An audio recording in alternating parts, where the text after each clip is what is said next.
अस्सलाम वालेकुम नाजरीन, वेलकम टू पाक हेल्थ टिप्स। उम्मीद करता हूँ कि आप सब खैरियत से होंगे। आज का जो हमारा मौजू है, ब्लड शुगर बढ़ाने वाली 7 मगर गुमनाम वजूहात। ज़ियाबेतिस एक ऐसा मर्ज़ है जो किसी को लाहक हो जाए तो इससे निजात फ़िलहाल तो नामुमकिन ही समझी जाती है।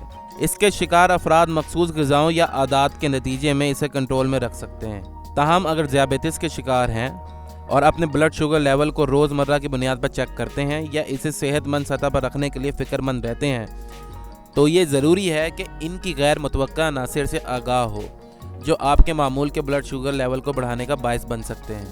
नाश्ता ना करना। मोटापे के शिकार अफराद जो नाश्ता नहीं करते, इनमें दोपहर के खाने के बाद इंसुलिन और ब्लड शुगर की सतह बहुत ज़्यादा बढ़ जाती है। American journal of clinical nutrition में शाया होने वाली एक तहकीक के मुताबिक नाश्ता ना करने वाले अक्सर अफराद में ज़ियाबेतिस के मर्ज़ में मुब्तला होने का ख़तरा 21% ज़्यादा होता है।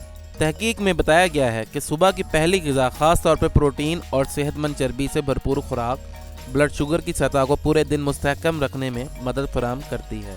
मसनूई मिठास।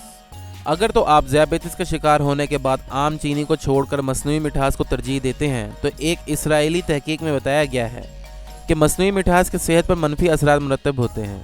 तहकीक में बताया गया है कि मसनूई मिठास ब्लड शुगर की सतह को बहुत ज़्यादा बढ़ा सकती है। दर हकीकत इस किस्म की मिठास मैदे में पाए जाने वाली बैक्टीरिया को भी चकरा देती है, जिसके नतीजे में वो ग्लूकोज को जिस्म में प्रोसेस करने का काम नहीं करते।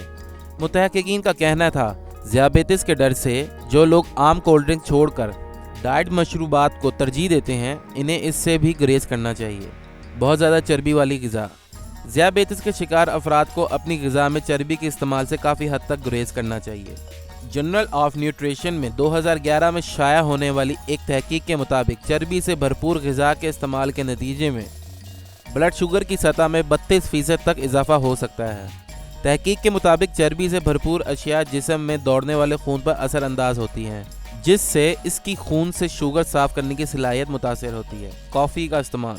हालिया तहकीकी रिपोर्ट्स के मुताबिक कॉफ़ी का इस्तेमाल ज़ियाबेतिस टाइप 2 का ख़तरा टालता है। ताहम जो लोग पहले इस मर्ज़ का शिकार हो चुके हों, इनके लिए कैफ़ीन नुकसानदेह भी साबित हो सकती है।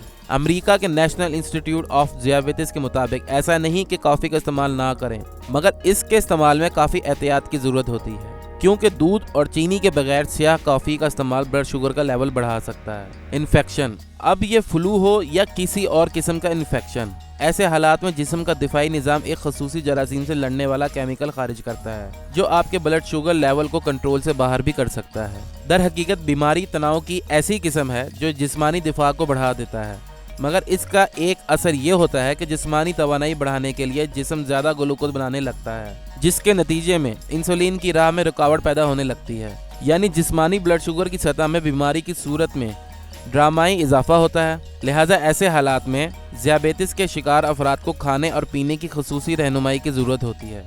नींद से दूरी। एक रात का अच्छा आराम एक बेहतरीन दवा साबित होता है, ख़ास तौर पे अगर आप ज़ियाबेतिस के शिकार हों। ताहम एक डिच तहकीक के मुताबिक ज़ियाबेतिस टाइप 1 जो लोग रात भर में महज 4 घंटों की नींद ही ले पाते हैं, इनमें इंसुलिन की हसासियत 20% तक कम हो जाती है। आसान अल्फाज में, नाकाफ़ी नींद के नतीजे में जिस्मानी तनाव बढ़ जाता है और इसके नतीजे में ब्लड शुगर की सतह में नुमाया इजाफा हो जाता है। तंबाकू नोशी। यकीनन तंबाकू नोशी की आदत किसी के लिए भी सेहत बख्श नहीं, मगर सिगरेट ख़ास तौर पर उन अफराद के लिए ख़तरनाक है जो ज़ियाबेतिस के शिकार हो। कैलिफोर्निया स्टेट यूनिवर्सिटी की तहकीक के मुताबिक जितना ज़्यादा निकोटीन इंसानी खून में शामिल होता है, उतना ही ब्लड शुगर बढ़ जाता है और इस सतह में बहुत ज़्यादा इजाफा ज़ियाबेतिस की संगीन पेचीदगियों का बायस बन सकता है, जैसे दिल के दौरे, फालिज और गुर्दों के फेल होना वगैरह। नाजरीन, अगर आप इसी तरह हमारी वीडियो से मुस्तफ़ीद होना चाहते हैं तो हमारे चैनल को सब्सक्राइब करें और बेल आइकन पर क्लिक करें, ताकि हमारी नई से नई मालूमाती वीडियोस आपको मिलती रहें। शुक्रिया।